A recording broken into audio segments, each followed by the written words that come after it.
Hello friends, आपका स्वागत है हमारे यूट्यूब चैनल ITI टेक्नो इस लाइव पे। तो अभी हमारी मशीनिस्ट की निमी असाइनमेंट की सीरीज चल रही है। निमी असाइनमेंट की सीरीज चलती रहेगी। जब निमी असाइनमेंट की सीरीज मशीनिस्ट टेट की ख़त्म हो जाती है, वैसे ही मैं फीटर टेट की निमी असाइनमेंट सीरीज लेकर आऊँगा। चलिए, कल जो चल रही थी टॉपिक, कल का पार्ट 2 था वीडियो का, आज पार्ट 3 स्टार्ट करते हैं। इससे पहले बोलना चाहूँगा, जिन दोस्तों ने मेरे चैनल को सब्सक्राइब नहीं किया है, सब्सक्राइब कर लें। और अगर बेल आइकन को नहीं दबा देता आपको नोटिफिकेशन वीडियो की मिलती है। तो चलिए स्टार्ट करते हैं। पहला क्वेश्चन क्या बोलता है, चीजल से रिलेटेड क्वेश्चन है। ऊपर देख लीजिए, लिखा ही हुआ चीजल या छेनी, सही ट्रू या गलत बताएं। क्या लिख रहा है, सॉफ्ट मटेरियल को चिप करने के लिए चीजल के कटिंग एज पर छोटा एंगल दिया जाता है। अगर आपको सॉफ्ट मटेरियल चिप करना है तो चीजल का जो पॉइंट एंगल होता है वो सॉफ्ट, वो मतलब मीन्स छोटा होना चाहिए। ये ट्रू या फॉल्स? तो ट्रू। क्वेश्चन नंबर 2 क्या है, देखिए, चिपिंग करते समय आपको चीजल के हेड पर देखना चाहिए। तो कभी भी चिपिंग करते समय हमें चीजल के हेड पर नहीं देखना चाहिए, जहां पे हम जिस चीज को काट रहे हैं, जिस प्लेस पे, वहां पर देखना चाहिए। क्वेश्चन नंबर 3 क्या बोलता है, ग्राइंडिंग मशीन स्टार्ट करते समय हमें दूर खड़ा होना चाहिए। हाँ, आपको ग्राइंडिंग मशीन स्टार्ट करते हुए आपको दूर खड़ा होना चाहिए, या कि ग्राइंडिंग मशीन के सीधे में नहीं खड़ा होना चाहिए, साइड में खड़ा होना चाहिए। अगर किसी कारणवश ग्राइंडिंग व्हील अगर खुल जाता है तो आपको इंजरी हो सकती है। क्वेश्चन नंबर 4 क्या बोलता है, देखिए, चीजल को ग्राइंड करते समय यदि वह गर्म हो जाता है तो उसे काटना वेस्ट पकड़ना चाहिए? नहीं। जब भी चीजल को आप ग्राइंडिंग कर रहे हैं, अगर वो गर्म हो जाता है तो उसको आप बगल में ही रखे कोई वाटर टब में डाल दीजिए, ठीक है। उसके बाद फिर ठंडा हो जाए तो फिर ग्राइंडिंग करिए। अगर उसको कॉटन वेस्ट पकड़ते हैं तो वो कॉटन वेस्ट जल सकता है और आपका हाथ भी जल सकता है। क्वेश्चन नंबर 5 क्या बोलता है, जनरल पर्पस व्हील के साइड का उपयोग हमें ग्राइंडिंग के लिए नहीं करना चाहिए। ट्रू। ऐसे व्हील जो जिसका जनरली हम लोग लेथ के टूल्स, सेपर के, जो स्लॉटर के, जो सिंगल पॉइंट कटिंग टूल है, इनका जब भी हम लोग ग्राइंडिंग करते हैं तो व्हील के में फेस कम यूज करते हैं, कभी भी साइड का यूज नहीं करना चाहिए। क्वेश्चन नंबर 6 क्या बोल रहा है, चीजल का क्लियरेंस एंगल कम हो तो कटिंग एज वर्क में पेनिट्रेट नहीं करेगा। ये ट्रू है। अगर चीजल का cutting angle means clearance angle जो होता है, मैं यहाँ पे आगे भी बताऊंगा रेक एंगल क्या है, क्लियरेंस एंगल क्या है। अगर क्लियरेंस एंगल कम हो तो चीजल क्या होगा, स्लिप कर सकेगा, वो अंदर डिग नहीं करेगा। तो चीजल से ही फिलिंग द ब्लैंक्स आए हैं। तो क्या है, चीजल का कटिंग एंगल काटे जाने वाले डैश पर निर्भर करता है। तो चीजल का जो कटिंग एंगल है, आपको पता होगा, किसी भी टूल, कोई भी कटिंग टूल अगर किसी मटेरियल को काटता है तो उस मटेरियल के हिसाब से उसका कटिंग एंगल, जितने भी एंगल होते हैं, दिए जाते हैं। तो मटेरियल पर निर्भर करता है। क्वेश्चन नंबर 2 क्या बोलता है, माइल्ड स्टील को चिप करने के लिए कटिंग एंगल कितना होना चाहिए। तो माइल्ड स्टील को चिप करने के लिए कटिंग एंगल 55 डिग्री होना चाहिए। तो आपकी जब निमी की बुक है उसमें देखिए लिखा होगा high carbon steel, high carbon steel, caster and mild steel, सब के लिए कटिंग एंगल और उसका एंगल ऑफ इंक्लेशन भी दिया होगा। क्वेश्चन नंबर 3 देखिए क्या बोला है, चिपिंग करते समय अधिकतम लीवरेज के लिए हैमर के हैंडल को, आपको पता होगा, अगर आप चिपिंग करते समय आपको अधिक लेवरेज या अधिक फोर्स चाहिए तो आपको हैमर का हैंडल को एकदम एंड की तरफ पकड़ना होगा। क्वेश्चन नंबर 4 क्या बोला है, लाइट ड्यूटी वर्क के लिए ऑफ हैंड ग्राइंडिंग मशीन का प्रयोग डैश होता है। मीन्स लाइट ड्यूटी वर्क के लिए हम लोग जल्दी बेंच ग्राइंडर का प्रयोग करते हैं। क्वेश्चन नंबर 5 क्या बोला है, चीजल डैश तथा डैश से बना होता है। चीजल आपको जनरली हाई कार्बन स्टील और क्रोमियम वैनेडियम स्टील से बना होता है। चीजल का कटिंग एज हार्ड तथा, आपको पता है चीजल की जो कटिंग एज को हम लोग हार्ड एंड टेम्पर्ड कहते हैं, तो इसका आंसर टेम्पर्ड होगा। क्वेश्चन नंबर 7 क्या बोलता है, देखिए, कोल्ड चीजल के साइज का स्पेसिफिकेशन डैश तथा डैश से किया जाता है। तो कोल्ड चीजल है, उसका स्पेसिफिकेशन हम जनरली चीजल के लेंथ, उसके विथ, जो कटिंग एज का विथ होता है, उससे किया जाता है। तो अब ट्रू फॉल्स जाता है चीजल के ऊपर ही। देखिए क्या बोल रहा है, कास्ट आयरन के चिप करने के लिए कटिंग एंगल कितना होना चाहिए। कास्ट आयरन के लिए चिप करने के लिए कटिंग एंगल 60 डिग्री होना चाहिए, ठीक है। यहाँ देखिए 55 दिया है, ये माइल्ड स्टील के लिए होता है 55, ठीक है।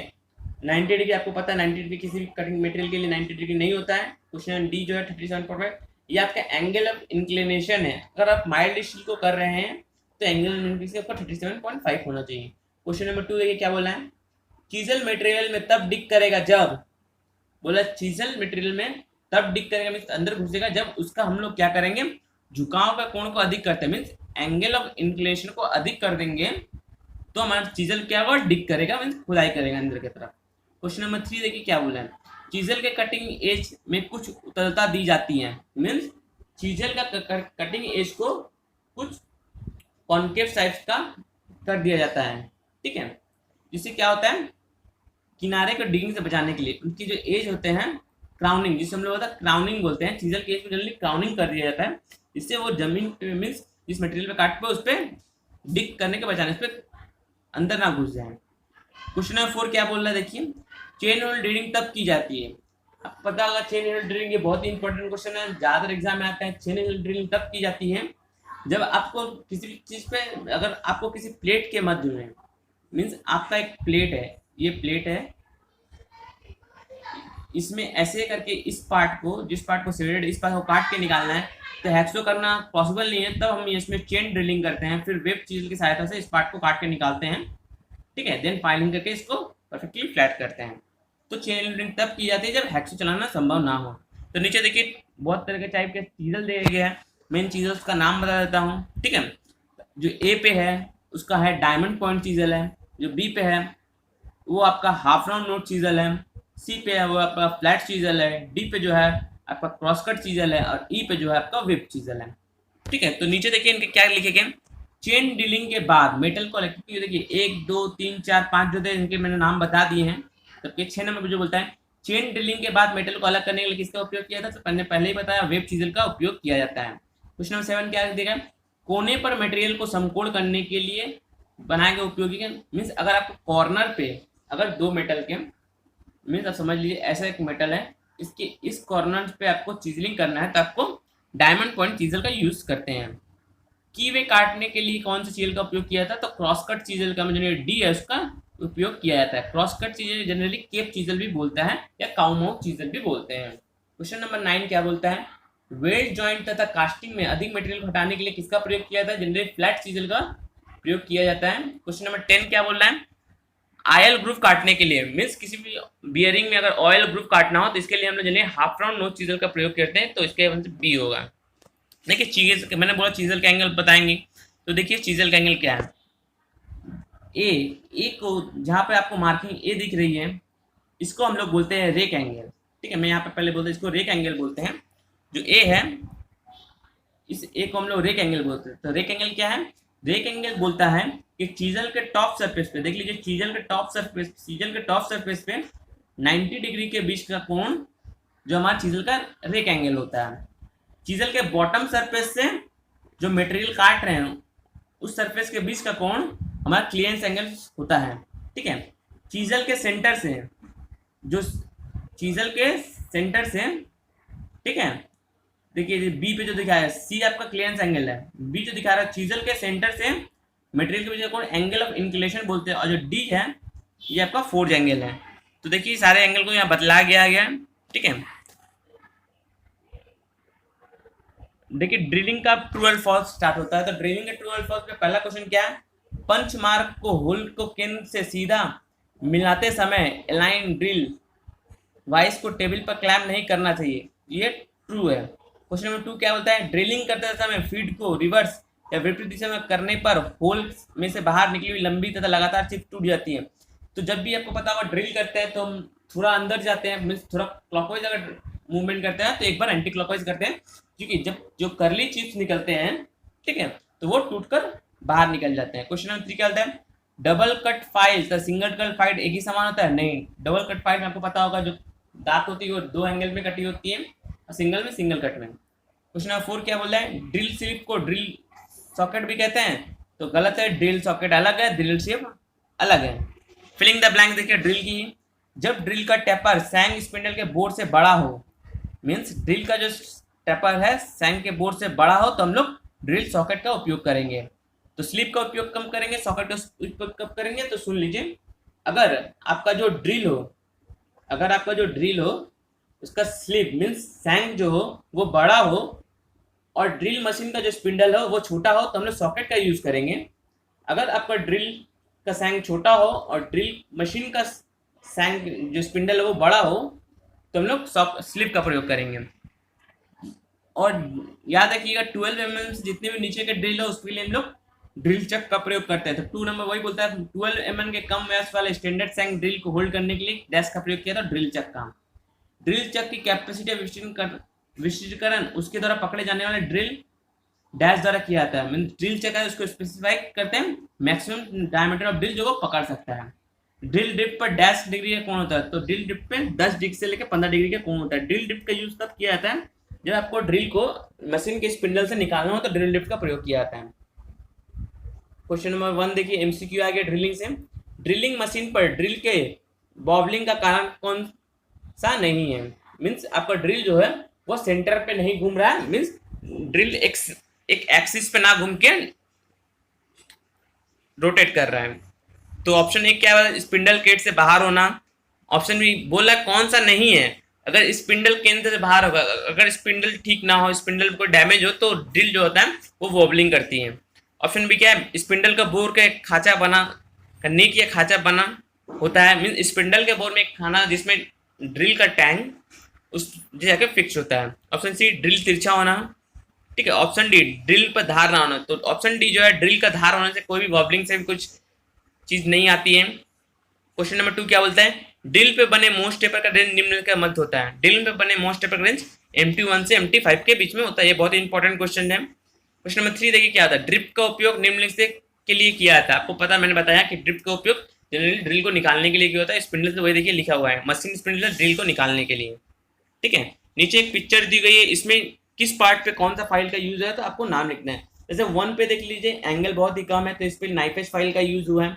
2 पे आपका हाफ राउंड या राउंड फाइल का यूज कर सकते हैं, हाफ राउंड फाइल का यूज कर सकते हैं, ठीक है। 3 पे देखिए जो आपका 3 है उस पे देखिए ट्रायंगुलर फाइल का यूज हुआ है। जो 5 और 4 वहाँ पर देखिए आप 4 पे एक राउंड फाइल और एक स्क्वायर फाइल का यूज किया गया है। ये पिक्चर में देखिए क्या लिखा है, निम्न चित्र में से फाइल को साफ करने की विधि को दिखलाया गया है, तो निम्न प्रश्न को उत्तर दीजिए। एक नंबर से दर्शाया गया उसका नाम क्या है, उसको हम लोग फाइल कार्ड कहते हैं। जो जनरली यूज होता है कि अगर दांत को बीच पीछे के बीच अगर फाइल के फेस पे अगर चिप क्लॉगिंग हो जाती है तो उसको निकालने के लिए इसका यूज किया जाता है। तो काउंटर सिंकिंग से रिलेटेड क्वेश्चंस आए हैं। देखिए यहाँ पे ऊपर 3 तरह के टूल्स दिए हुए हैं, ठीक है, नीचे सूत्र दिए, तो इनको मिलान करना। तो ऑप्शन 1 देख लीजिए, एक होल किया हुआ है उसके साइड में, तो ये सी टूल से इसका हो जाएगा। क्वेश्चन नंबर 2 देखिए, इसमें क्या है, एक काउंटर बोरिंग किया गया है, ठीक है। तो बी नंबर देखिए, पर काउंटर बोरिंग में ये ध्यान रखिएगा दोनों में, ठीक है, ये आपका काउंटर बोरिंग है, ये काउंटर सिंकिंग है, ठीक है। तो देखिए यहाँ पे एक काउंटर बोरिंग टूल दिया हुआ है, ये आपका काउंटर बोरिंग टूल, ये काउंटर सिंकिंग इस टूल से किया जा सकता है, ठीक है। तो देखिए यहाँ पे क्वेश्चन बोला कि काउंटर बोरिंग के लिए कैसे कितना डिग्री एंगल ये सारे होना चाहिए। तो देखिए क्या बोला है, काउंटर संक रिवेटिंग का कोण कितना होता है। तो काउंटर संक के रिवेटिंग के लिए हम लोग जनरली 75 डिग्री कोण का यूज करते हैं। क्वेश्चन नंबर 2 क्या बोलता है, काउंटर संक स्क्रू हेड के लिए कोण कितना होता है। तो काउंटर संक स्क्रू हेड के लिए हम 20 डिग्री का 90 डिग्री करते हैं।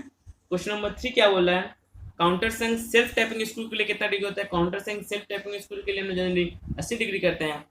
और चूड़ी के कटे मीन्स थ्रेड जब हम लोग किसी करते हैं तो उसके एजेस पे जब हम लोग चैम्परिंग करते हैं उसके लिए एंगल 120 होता है, ठीक है। इसका क्वेश्चन क्या बोला देखिए, सॉकेट हेड स्क्रू में नॉमिनल साइज की तुलना में काउंटर बोर होल का क्लियरेंस व्यास से डैश होता है, मीन्स बड़ा होता है।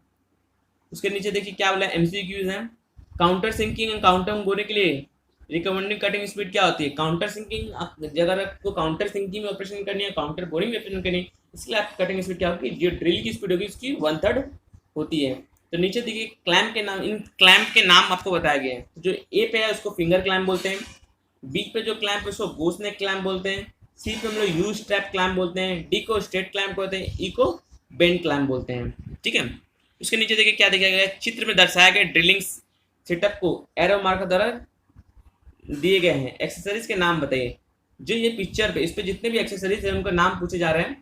तो देख लीजिए, ये आपका V ब्लॉक है, ये आपका जॉब है, ये आपका जॉब है, ठीक है, ये आपका स्ट्रेट क्लैंप है, ये आपका टी बोल्ट है, ये आपका स्टेप ब्लॉक है, जिसके माध्यम से एक राउंड जॉब के ऊपर हम लोग ड्रिल कर रहे हैं सहायता से, ठीक है। अब देखिए ड्रिलिंग और टैपिंग से रिलेटेड ट्रू एंड फॉल्स है। क्या बोला है, मशीन स्पिंडल के ऊपर से देखने पर ड्रिल को क्लॉकवाइज दिशा में घुमाना चाहिए।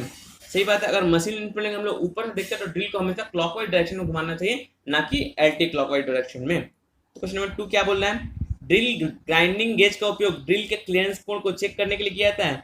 तो गलत, ड्रिल ग्राइंडिंग गेज का उपयोग ड्रिल के कभी भी क्लियरेंस एंगल को चेक करने के लिए नहीं, बल्कि ड्रिल के पॉइंट एंगल को चेक करने के लिए किया जाता है। क्वेश्चन नंबर 3 क्या बोलता है, हार्ड मटेरियल के पॉइंट एंगल कम होना चाहिए। गलत, जितना मटेरियल हार्ड होगा उसका पॉइंट एंगल उतना ज़्यादा होगा। आपको पता होगा जनरल पर्पस ड्रिल के लिए 118 डिग्री पॉइंट एंगल का यूज़ किया जाता है। स्टेनलेस स्टील जो हार्ड मटेरियल है उसके लिए हम लोग जनरली 135 डिग्री का यूज़ करते हैं। जो सॉफ्ट मटेरियल प्लास्टिक या के लिए हम जनरली 90 डिग्री का यूज़ 80 डिग्री का यूज़ करते हैं। तो क्वेश्चन नंबर 4 क्या बोला है, ड्रिल का कटिंग स्पीड तथा मशीन स्पिंडल स्पीड एक समान होता है तो कभी भी नहीं। ड्रिल का जो कटिंग स्पीड और उसका स्पिंडल का स्पीड दोनों अलग अलग रहते हैं। क्वेश्चन नंबर 5 क्या बोल रहा है, ड्रिल के पेरिफेरल स्पीड तथा ड्रिल का कटिंग स्पीड एक समान होता है। हाँ, ड्रिल का पेरिफेरल स्पीड और ड्रिल कटिंग स्पीड एक समान होता है। क्वेश्चन नंबर 6 क्या बोला है, ड्रिल की फीड की दर ड्रिल के व्यास के समानुपाती होते हैं। डैश ड्रिल के फील्ड की दर ड्रिल के व्यास के समानुपाती नहीं होता है। क्वेश्चन नंबर 7 क्या बोल रहा है, कटिंग स्पीड ड्रिल किए जाने वाले मटेरियल की हार्डनेस के समानुपाती होता है। फॉल्स, कटिंग स्पीड ड्रिल किए गए मटेरियल के भी हार्डनेस के समानुपाती नहीं होता है। क्वेश्चन नंबर 8 क्या बोला, आइसोमेट्रिक आंतरिक चूड़ी का क्रेस्ट गोल होता है। नहीं, आइसोमेट्रिक आंतरिक चूड़ी का जो क्रेस्ट होता है वो गोल नहीं होता है। क्वेश्चन नंबर 9 देखिए क्या होता है, आइसोमेट्रिक एक्सटर्नल थ्रेड का रूट जो होता है गोल होता है। हाँ, कभी भी किसी भी चूड़ी का जो चूड़ी होती है मैट्रिक थ्रेड, उसकी चूड़ी की जो रूट होगी, रूट जो होती है गोलाकार दिखती है, ठीक है, क्रेस्ट नहीं। क्वेश्चन नंबर 10 क्या बोल रहा है, क्या बोल रहा है, छोटे होल को आसानी से टैपिंग के करने के लिए लंबी टैप रेंज अति उपयुक्त है। तो फॉल्स, जितना भी छोटा टैप को आपको टैप करने तो छोटे हैंडल का यूज करिए, ज्यादा बड़े हैंडल का नहीं, जिससे आपको उसको कंट्रोल करने में सुविधा होगी। क्वेश्चन नंबर 11 क्या बोलता है, फिनिशिंग टैप को टेपर लीड अधिक होता है। तो गलत, जितना भी हम फिनिशिंग करते हैं, क्योंकि टैप पता होगा आपको, टैप 3 टाइप को होता है, टैप 1, टैप 2, टैप 3, जिसको ये टैप 1 को टेपर टैप बोलते हैं, टैप 2 को इंटरमीडिएट टैप बोलते हैं, और टैप 3 को फिनिश टैप या लास्ट टैप बोलते हैं, ठीक है। तो जितना भी जैसे जैसे प्रोसेस मीन्स पहला जो टैप होता है उसका जो टेपर लेड होगा वो अधिक होगा, ठीक है। तो ये फॉल्स है। क्वेश्चन नंबर 12 क्या बोलता है, टैपिंग करते समय छिद्र के अक्ष के समानांतर टैप को अलाइन किया जाता है। हाँ, जब भी हम टैपिंग करते हैं तो अपना कटिंग टूल एवं होल का जो एक्सिस है दोनों सेम रखना पड़ता है। फिलिंग द ब्लैंक देखिए क्या है, ड्रिल के कटिंग एज के पीछे दिए गए रिलीफ को क्या कहते हैं। ड्रिल के कटिंग एज के पीछे रिलीफ को हम लोग क्लियरेंस एंगल कहते हैं, जिससे जब ड्रिल काटता है तो उसका पीछे का सरफेस, ठीक कटिंग एज के पीछे का सरफेस जो आपके साथ रबिंग ना हो इसलिए प्रोवाइड किया जाता है। क्वेश्चन नंबर 2 क्या बोल रहा है, जहां 2 होल की एक्यूरेट लोकेशन की आवश्यकता हो वहां ड्रिलिंग किए जाने के लिए होल के वास्तविक व्यास के पूर्व डैश ड्रिलिंग का प्रयोग किया जाता है। जहां आपको 2 ड्रिल चलानी हो, मीन्स आपको बहुत बड़ी ड्रिल चलानी हो, तो आपको हमेशा ही, मैंने कल भी बताया था कि आपको बड़ी ड्रिल से पहले एक पायलट ड्रिल, उससे छोटी ड्रिल चला दें ताकि आपको ड्रिल जो है सेंटर से आउट ना हो। क्वेश्चन नंबर 3 देखिए क्या बोलता है, वो स्पीड जिससे डैश मटेरियल के ऊपर इकाई समय में गुजरता है उसे कटिंग स्पीड कहलाता है। हाँ, तो क्वेश्चन नंबर 4 देखिए क्या बोला है, कटिंग एज मीन्स वो स्पीड जिससे कटिंग एज मटेरियल के ऊपर इकाई समय में गुजरता है उसे कटिंग स्पीड कहते हैं। क्वेश्चन नंबर 4 देखिए क्या है, उपयोग किए जाने वाले रेंज की लंबाई का चयन टैप के डैश के अनुसार करना चाहिए। ऊपर में बताया है कि जैसे जैसे ही आपका टैप का डाया जितना होगा उसी के हिसाब से उसके हम लोग जो रेंज यूज करेंगे उसे काटने के लिए उसका यूज करते हैं। क्वेश्चन नंबर 5 देखिए क्या है, आइसोमेट्रिक थ्रेड के एंगल कितना होता है। आपको पता है आइसोमेट्रिक थ्रेड का एंगल 60 डिग्री होता है और नीचे का BSW का 55 होता है। क्वेश्चन नंबर 1 देखिए क्या बोलता है, सही MCQ का, ड्रिल के पॉइंट का कोण निम्न पर निर्भर करता है। ड्रिल का पॉइंट को जितने मैंने बताया कि मटेरियल पर निर्भर करता है। क्वेश्चन नंबर 2 देखिए क्या है, स्टैंडर्ड ड्रिल का पॉइंट एंगल कितना होता है। आपको पता होगा स्टैंडर्ड ड्रिल का पॉइंट एंगल 118 डिग्री होता है। क्वेश्चन नंबर 3 देखिए क्या बोला है, ड्रिल का हेलिकल कोण निम्न से ज्ञात होता है। ड्रिल का हेलिकल कोण आपको पता होगा उसके रेक एंगल से ज्ञात होता है, तो 3 का C। क्वेश्चन नंबर 4 देखिए क्या है, ड्रिल का क्लियरेंस का कोण निम्न से मध्य होता है। ड्रिल का क्लियरेंस कोण नहीं होता है 8 से 12 डिग्री, तो निमी में आपको 8 से 12 डिग्री मिलता है और बल्बी में आपको 12 से 15, तो आपको निमी के हिसाब से 8 से 12 डिग्री मारना पड़ेगा, ठीक है। क्या बोल रहा है 5वां नंबर देखिए क्या है, प्लास्टिक हार्ड रबर के लिए मैंने पहले बताया ऊपर देखिए जनरल पर्पस के लिए यहाँ पे 102 नंबर पे 118 डिग्री पे यूज होता है। मटेरियल आपका जितना सॉफ्ट होगा ड्रिल का पॉइंट एंगल उतना कम होगा, मटेरियल जितना आपका हार्ड होगा ड्रिल का पॉइंट एंगल उतना ज्यादा होगा। तो क्वेश्चन नंबर 5 का क्या होगा, 80 डिग्री यूज होगा। क्वेश्चन नंबर 6 देखिए क्या बोलता है, टैपिंग के ऑपरेशन के समय टैप के टूट जाने के कारण निम्न में से कौन सा नहीं है। आप हमेशा, मैंने खुद फील किया है और बहुत लड़कों को देखा है, जब लड़के लोग पेपर जब आता है उनके पास, जब वो उनके क्वेश्चंस बनने लगते हैं, सॉल्व कर लेते हैं, तो वो बहुत ओवर कॉन्फिडेंस है, ओवर कॉन्फिडेंस में वो क्वेश्चन को ठीक से पढ़ते नहीं है। तो यहाँ पे देखिए कौन सा नहीं होता है, कौन सा होता है वो अलग बात है, यहाँ पे लिखा हुआ कौन सा नहीं होता है। ऑप्शन ए छोटे साइज के होल में टैपिंग करना। अगर आपका ड्रिल जब का रिकमेंडेड जो फॉर्मूला आपका होता है T-2D जहाँ से निकालते हैं, अगर उससे जो छोटा करते हैं ड्रिल, तो आपको क्या होगा, टैप टूट सकता है। ऑप्शन बी क्या होता है, जो आपका मटेरियल अधिक हार्ड होना। अगर जो किसी इन केस आपको मैंने बताया है कल ही कि जब भी कोई भी कटिंग टूल किसी मटेरियल को काटता है तो हमेशा उस कटिंग टूल का हार्डनेस जो आपके मटेरियल से अधिक होना चाहिए। अगर ऐसा ना हो तो आपका जो कटिंग टूल वो टूट सकता है। ऑप्शन सी क्या है, काटे जाने वाले दांत में धार ना होना। अगर आपका कटिंग टूल शार्प ना हो, अगर उस पर एक्सेसिव प्रेशर लगाते हैं तब भी वो टूट सकता है। ऑप्शन सी डी नंबर क्या बोला, जॉब का मटेरियल बहुत सॉफ्ट होना जिसके कारण कटिंग एज का बिल्टअप एज होना। तो 6 का डी, जो अगर सॉफ्ट मटेरियल है तो आप उसको काट सकते हैं इजिली, तो 6 का डी राइट है। क्वेश्चन 7 क्या है, टैप निम्न का बना होता है। टैप किसका बना होता है, टैप आपको पता होगा हाई कार्बन स्टील का बना होता है, तो 7 का सी। नीचे की देखिए 3 तरह का ड्रिल दिखाया गया, तीनों में क्या डिफरेंस है, तो एक देख लीजिए तीनों में क्या डिफरेंस है। तीनों के हेलिक्स एंगल, यहाँ पे देखिए हेलिक्स एंगल में तीनों का डिफरेंस है। क्वेश्चन नंबर 1 में जो पिक्चर नंबर ए में स्लो हेलिक्स एंगल है, बी में नॉर्मल हेलिक्स एंगल है और सी में क्विक हेलिक्स एंगल है। जब आपको हार्ड धातु काटनी हो, जबकि धातु आपका हार्ड हो, तो नॉर्मल हेलिक्स एंगल का यूज किया जाता है। सॉफ्ट धातु के लिए आपका जो होता है वो क्विक हेलिक्स एंगल के लिए यूज किया जाता है। और जो कार्बन स्टील के लिए हम लोग जनरली बी का प्रयोग करते हैं। जब आपका हार्ड धातु काटना हो तो आपका लो हेलिक्स एंगल का यूज किया जाता है। हेलिक्स एंगल क्यों लो हेलिक्स एंगल का यूज किया क्यों, अगर आप सॉफ्ट मटेरियल काट रहे हैं, अगर आपको लो हेलिक्स एंगल कहते हैं तो आपकी जो कर्ली चिप्स होंगे वो जॉब मटेरियल से बाहर नहीं निकल के आएंगी, जिससे आपका जॉब वहाँ पर क्लॉक कर सकता है, टूट सकता है। ठीक है, क्वेश्चन नंबर 6 देखिए क्या बोल रहा है, एक स्क्रू की चूड़ी का डायमेंशन दिया हुआ है M12 × 1.25 के द्वारा दी गई है, जानकारी का उपयोग करते हुए निम्न प्रश्न उत्तर दिए। यह किस रूप की चूड़ी है, M, पहला जो M है M से मेट्रिक होता है, ये मेट्रिक चूड़ी है। क्वेश्चन नंबर 2, यह कोर्स या फाइन चूड़ी है, तो देखिए जब भी आपका कोर्स थ्रेड होगा, कोर्स थ्रेड के लिए स्पेसिफिक आपका कोर्स थ्रेड के स्पेसिफिकेशन के लिए हमेशा M के बाद उसका डायमीटर दिया होता है, ना कि पिच। अगर जब भी आपको पिच दिया होता है तो समझिए आप फाइन थ्रेड काट रहे हैं, तो ये फाइन थ्रेड की है। चूड़ी का व्यास क्या है, तो चूड़ी के व्यास M12 है। ये किस स्टैंडर्ड की चूड़ी है, तो ये आइसोमेट्रिक की है। 1.2 का क्या संकेत देता है, तो 1.2 यहाँ पर पिच संकेत देता है। उसके नीचे देखिए क्या होता है, एक स्क्रू थ्रेड के साइज का स्पेसिफिकेशन 1/2 इंच है, BSW के अनुसार है। इस जानकारी आपके उपयोग करते हुए निम्न प्रश्नों का उत्तर दीजिए। एक नंबर चूड़ी का नाम बताइए, चूड़ी का नाम है जो विथवत है। 2 नंबर चूड़ी का व्यास कहता है, तो चूड़ी का व्यास आपका ½ इंच है। BSW का पूरा नाम क्या है, ब्रिटिश स्टैंडर्ड विथवत थ्रेड है। 1 इंच में कितनी चूड़ियाँ होती है, तो 1 इंच में आपकी 8 चूड़ियाँ होती है। ठीक है, उसके नीचे देखिए डाई एंड डाई स्टॉक। आपको पहले बता दो डाई क्या है, डाई स्टॉक क्या है। डाई का यूज जनरली हम लोग एक्सटर्नल थ्रेड, किसी में एक्सटर्नल थ्रेड काटनी हो तो हम लोग डाई का यूज करते हैं। डाई स्टॉक वो चीज़ है जिससे हम लोग डाई को पकड़कर काटते हैं। तो क्वेश्चन नंबर 1 देखिए क्या बोला है, मैट्रिक स्टैंडर्ड के स्क्रू पिच गेज का उपयोग BSW चूड़ी के TPI ज्ञात करने के लिए किया जाता है, तो फॉल्स, कभी भी ऐसा नहीं किया जाता। क्वेश्चन नंबर 2 क्या बोला है, डाइनट का उपयोग नई चूड़ी काटने के लिए किया जाता है, तो फॉल्स, डाइनट का उपयोग कभी भी नई चूड़ी काटने के लिए नहीं किया जाता है। डाइनट का उपयोग पहले से कटी हुई चूड़ी को रेक्टिफाई करने के लिए किया जाता है। क्वेश्चन नंबर 3 क्या बोलता है, डाई स्टॉक की लंबाई डाई के व्यास के समानुपाती होती है, तो हाँ डाई स्टॉक की लंबाई डाई के डायमीटर के समानुपाती होते हैं। इससे पहले मैंने बताया टैप की भी हुई है, टैप के हैंडल की लंबाई उसके टैप के डायमीटर के समानुपाती होती है।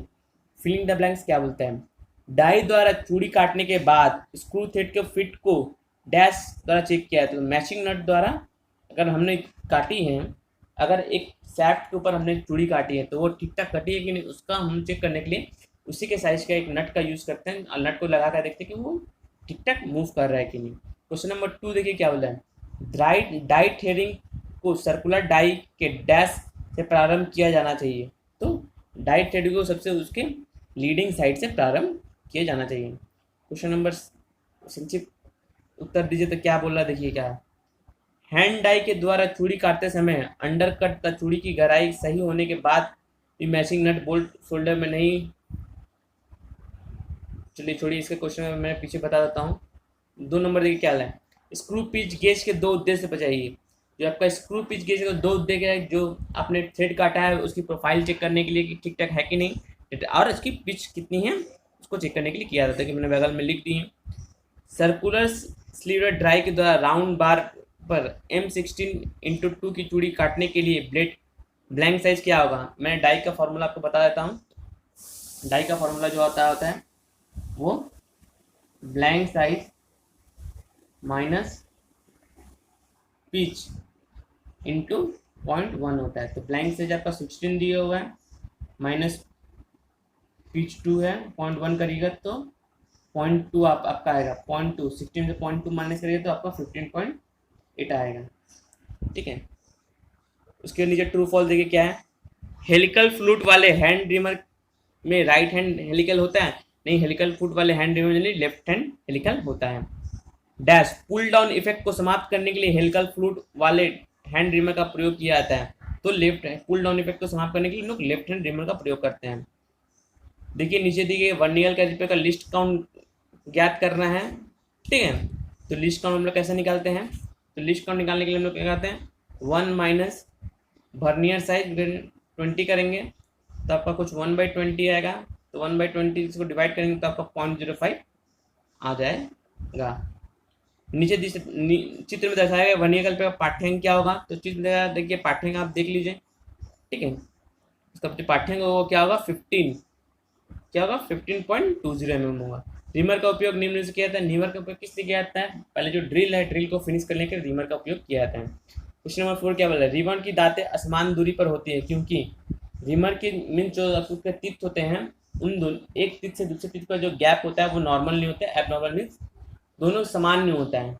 ठीक है, क्योंकि इससे उसमें चैटरिंग कम आती है। क्वेश्चन नंबर 5 क्या बोला है, निम्न में से कौन सा रीमर की योग्यता कैपेबिलिटी में नहीं है। तो ऑप्शन ए छोटे होल को फिनिश करने के लिए, ऑप्शन बी किसी भी मशीन प्रोफाइल को फिनिश करने के लिए मीन्स नहीं बोल रहा है। तो छोटे होल को फिनिश करने के लिए हम रीमर का प्रयोग करते हैं। ठीक है, तो किसी भी मशीन प्रोफाइल अगर राउंड से अगर स्क्वायर हो तो उसको फिनिश करने के लिए हम रीमर का प्रयोग नहीं करते। तो 5 का 2 होगा आंसर। क्वेश्चन नंबर 6 देखिए क्या बोल रहा है, अक्ष की दिशा में बहुत अधिक फीट का दबाव नहीं लगना चाहिए, नहीं तो उसके कारण कौन सा परिमाण होगा। ऑप्शन ए रीमर केंद्र के बाहर घूमेगा। ऑप्शन बी मोटे चौड़े चिप्स के कारण प्रारंभ में दांत टूट जाएगी। ऑप्शन सी हेलिकल दांत के कारण पुल डाउन प्रभाव होगा। ऑप्शन डी लॉन्गिट्यूडनल की के साथ होल का अंदर दांत ग्रूव के किनारे से फंस जाएंगे। तो इसका आंसर बी होगा। लेकिन क्या दिखा रहा है, नीचे चित्र में वर्नियर कैलिपर के विभिन्न उपयोग दर्शाया गया है। प्रत्येक केस के लिए क्या माप का प्रकार दिया गया है।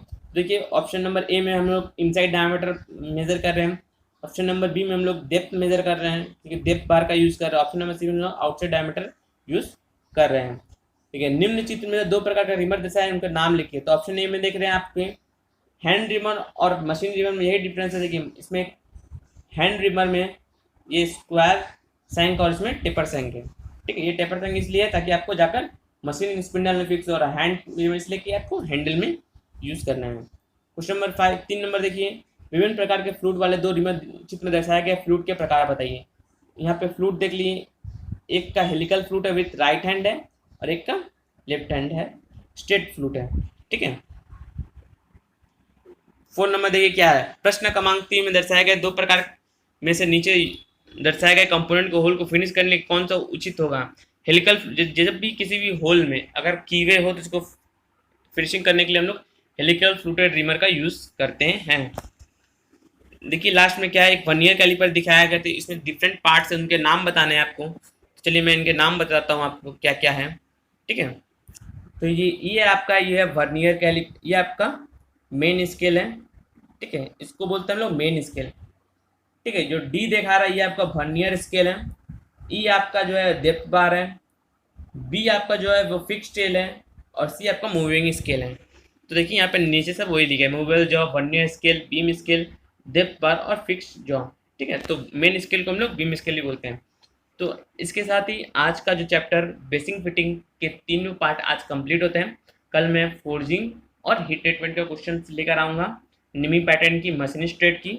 तो फिर से बोलना चाहूँगा, जिन दोस्तों ने मेरे चैनल को सब्सक्राइब नहीं किया है सब्सक्राइब कर लीजिए और बेल आइकन को दबा दें ताकि आपको पल पल की नोटिफिकेशन मिलती रहे।